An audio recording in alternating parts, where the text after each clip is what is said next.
বিক্রি করি। আর যখন এইবার প্রতিকূল আবহাওয়া পহেলা দোসরা মাঘে আমাদের বিশ্বনাথ ভর্তি রাখিতম শীতটাকে অত্যন্ত প্রাধান্য দেওয়া হচ্ছে আজকের আলোচনার মধ্যে, যে যারা যেখানে যে দপ্তরে যেখানে বসে কাজ করবেন উপর থেকে যাতে শীতটা তাদের গায়ে না পড়ে বা তাদেরকে একটু ভালো করে রাখার জন্য যাতে কোনো অসুবিধা না পড়েন, তাদের কোনো অসুস্থ হয়ে না পড়েন, সমস্ত জায়গায় সমস্ত দপ্তর অর্থাৎ আমাদের যত দপ্তরে যত অফিস আছে বা যত সিট আছে সেগুলো আমরা পর্যাপ্ত পরিমাণে ব্যবস্থা রাখার চেষ্টাটা করব।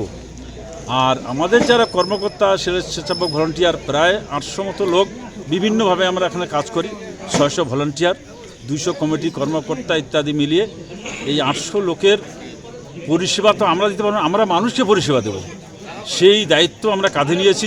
যেমন সেটার দায়িত্ব আমরা পালনও করার চেষ্টা করব। এটা একটা প্রাথমিক অভিজ্ঞতা, এবছর প্রথম অভিজ্ঞতা। শীতকালীন সময়ে এই 82-81 বছর কোনো কালে কোনো দিনও হয়নি, কাজে এটা একটা অভিজ্ঞতা আমাদেরও। আমরাও আন্দাজ করতে পারছি না কী হতে পারে। তারপরে হুজুর রহমতুল্লাহ আলাইহের একটা দোয়া থাকবে। আমি নিজে ব্যক্তিগত জীবন দিয়ে দেখেছি অনেক ওনার সান্নিধ্যে এসে, এবং সেদিক থেকে আমাদের বিশ্বাস যে আমরা এটা ওভারকাম করতে পারব। প্রশাসন যথেষ্টভাবে সহযোগিতা করছে।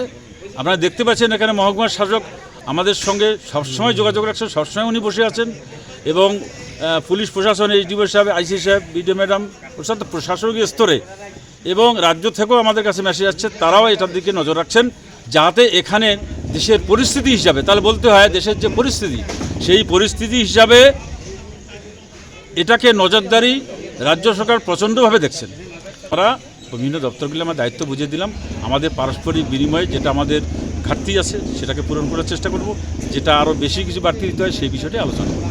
বাইরের যে পুণ্যার্থী আসবে তাদের জন্য এই শীতের সময়ে কি কিছু ব্যবস্থা থাকবে আলাদা? না, ওরকম স্পেশাল কিছু ব্যবস্থা করা সম্ভব নয়, তবে যেখানে তারা বসেন ওয়াজ মাহফিলের সামনে, সেখানে যেভাবে আমরা বসার ব্যবস্থাটা করি সেটা আরও একটু ভালোভাবে ব্যবস্থা করা যায় কিনা তার জন্য চিন্তা করছি।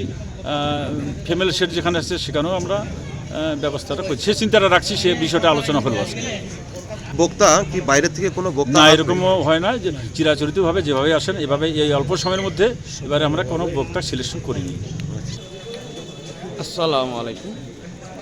আজকে আমরা 82তম একরামি আইসোলেশন সুসম্পন্ন করার জন্য সমস্ত দপ্তরগুলো নিয়ে একটা জেনারেল মিটিং করেছি। এখানে প্রত্যেক দপ্তরে কার কী কাজ, কে কোনটা সমস্যার সম্মুখীন হয়েছে তার সুষ্ঠু সমাধানের ব্যবস্থাও আমরা করেছি।